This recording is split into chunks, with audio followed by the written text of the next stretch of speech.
So long as iron is existing in Fe3+, it's not being absorbed. If it's not being absorbed, it's totally useless. Part 2 of the video redox reactions, a part of the series Organic Chemistry for Biohackers. This is episode 9 or 10, all about iron absorption, and we are going to start with a little myth busting. So some people say that you can only absorb iron with vitamin C present. That is not entirely true. Iron exists in two forms. So when you're eating food, you are getting iron in either its ferrous or ferric form, Fe2+ or Fe3+. You only have a transporter for Fe2+. There is no transporter for Fe3+. You need vitamin C to turn Fe3+ iron into Fe2+ iron so it can be absorbed. So the misconception is that vitamin C is essential for iron absorption. That's not entirely true. It's essential, or it aids in the absorption of Fe3+ iron. There are other ways your body can turn Fe3+ iron into Fe2+ iron such that it can be absorbed. So there's your petite little teaser for what we're getting into in this video. Let's actually go over all this stuff in full detail because that's where the excitement happens. So part 1, biological functions of iron. Iron is a part of hemoglobin. This is in your red blood cells, and iron is what transports oxygen around your blood. Iron is so ridiculously important to cellular respiration and for healthy metabolism, like actually being able to have energy because of its role of carrying oxygen. When iron is bound to oxygen inside your red blood cell, it literally just escorts this oxygen all around your body and delivers that to cells that are actively using their mitochondria to oxidize things like glucose or fatty acids and produce energy. That is one of the functions of iron. It does a lot of other things, but let's just keep it simple and focus on that. So iron plays a critical role in metabolism because you can't really have metabolism or cellular respiration without oxygen present. The only way oxygen is showing up at your cells is because iron is binding oxygen inside of the red blood cell and taking it to those actively metabolizing cells. That's part 1, super easy. Part 2, where does iron come from? Iron exists in two forms, heme iron and non-heme iron. Heme iron is Fe2+, non-heme iron is Fe3+. This is called heme iron because this is the iron that you find bound to hemoglobin within your red blood cells. This is non-heme iron because it is not bound to hemoglobin and it is not in your red blood cells. When we are talking about iron absorption, the difference in charges is very important. And this is what kind of dictates whether or not the iron that you just got in your meal was bioavailable or able to be absorbed or not. In your diet, you are getting heme iron, Fe2+, from red meat and meat. It really just comes from meat. Fe3+ is in a lot of things. This is in kale, spinach, dark chocolate, sesame seeds, and almonds. But the problem is, it is Fe3+, not Fe2+. This has extremely low bioavailability because there literally is no transporter for Fe3+. Iron, Fe2+, is absorbed by the DMT1 receptor. Transporter. DMT1, divalent metal transporter 1. This transporter sits along your small intestine. It sits on your enterocytes, your intestinal cells, and literally what it does is it transports divalent metals. Fe2+ is a divalent metal, and therefore it is transported by the DMT1 receptor. Fe3+ is not a divalent metal.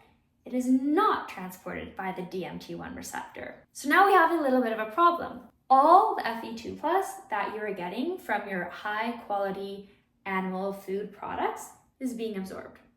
All this iron that you're getting from your dark chocolate, kale, spinach, all these super healthy dark leafy greens is really not being absorbed at all. What we need to do to actually absorb this perfectly good iron is reduce it into Fe2+.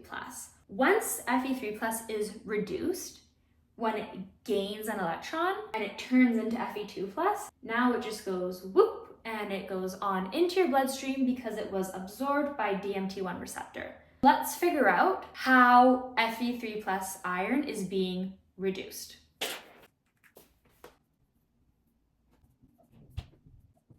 So maybe it was like a little bit of a silly idea for your body to only have a DMT1 receptor that only absorbs Fe2+ iron and totally forgets about the Fe3+ iron, but your body also has a few really good ways of dealing with this problem. So your body has 4 ways to reduce Fe3+ iron into Fe2+ iron such that it can be absorbed. These are Ferric Reductase enzyme. It is a reductase, an enzyme that causes reduction to happen. Ferric Reductase enzyme reduces Fe3+ into Fe2+. Fe2+ can be absorbed. Stomach acid, HCl, can also reduce Fe3+ into Fe2+. Duodenal Cytochrome B, this is also aiding in the reduction of Fe3+ iron into Fe2+ iron. And vitamin C. Vitamin C and duodenal cytochrome B, they kind of work together to reduce iron and get this actually absorbed into your body. And this is the example we are specifically going to focus on. Part 4 or 5, vitamin C's role in iron reduction. This whole reaction mechanism is literally brand new to me, like I just was studying it this morning. So we're gonna walk through this together. Right now, we've just eaten dark chocolate or we've eaten spinach and we have Fe3+. We cannot absorb Fe3+. It must be reduced into Fe2+. What we need to do is give this Fe3+ an electron such that it becomes reduced into Fe2+. Fe2+ can now be absorbed. What vitamin C does is it reduces Fe3+ into Fe2+. So vitamin C increases the bioavailability, the absorbability of Fe3+ iron because it's reducing it into Fe2+ iron, and now it can be absorbed. This you can't absorb, this you can absorb. Vitamin C turns this to this by giving it an electron. When vitamin C is doing its fancy little job of reducing Fe3+ iron into Fe2+ iron, this is what it actually looks like. Vitamin C is also chemically called ascorbic acid, and ascorbic acid is a reducing agent. It can also actually function as an antioxidant because this arrow can go back and forth. Let's focus in on the redox part, the loss of an electron, oxidation, reduction. Let's focus on the oxidation part. This is ascorbic acid, this is vitamin C, and see right here it has an OH and a OH. Ascorbic acid is going to act as a reducing agent because we need to reduce this Fe3+ into Fe2+. When it acts as a reducing agent, it gets rid of both of these hydrogens here. So we get rid of these hydrogens, follow the arrow, the hydrogens are gone. And here we have 2 protons and 2 electrons. And recall that a hydrogen atom is an electron plus a proton. So let me just fix that. Ascorbic acid reduced because it has these 2 hydrogens. Dehydroascorbic acid because it's lost the 2 hydrogens and it has become oxidized. So ascorbic acid, follow the arrow. Here is dehydroascorbic acid. And here is the 2 protons and the 2 electrons, or the equivalent of 2 hydrogen atoms that ascorbic acid has lost. and now they are just hanging out here. This is happening inside of your small intestine, right up, like super close to your enterocytes, where the DMT1 receptor sits. What happens next is duodenal cytochrome B grabs onto those 2 electrons, and Fe3 plus iron is hanging out right there. It gives those electrons to Fe3 plus iron and reduces it into Fe2 plus. This Fe2 plus is so happy and excited now because he can be absorbed into your body by the DMT1 receptor. So this is how vitamin C is increasing bioavailability of Fe2 plus non-heme or ferric iron. This is the type of iron that you get from kale, spinach, sesame seeds, almonds, or dark chocolate, and it is not very bioavailable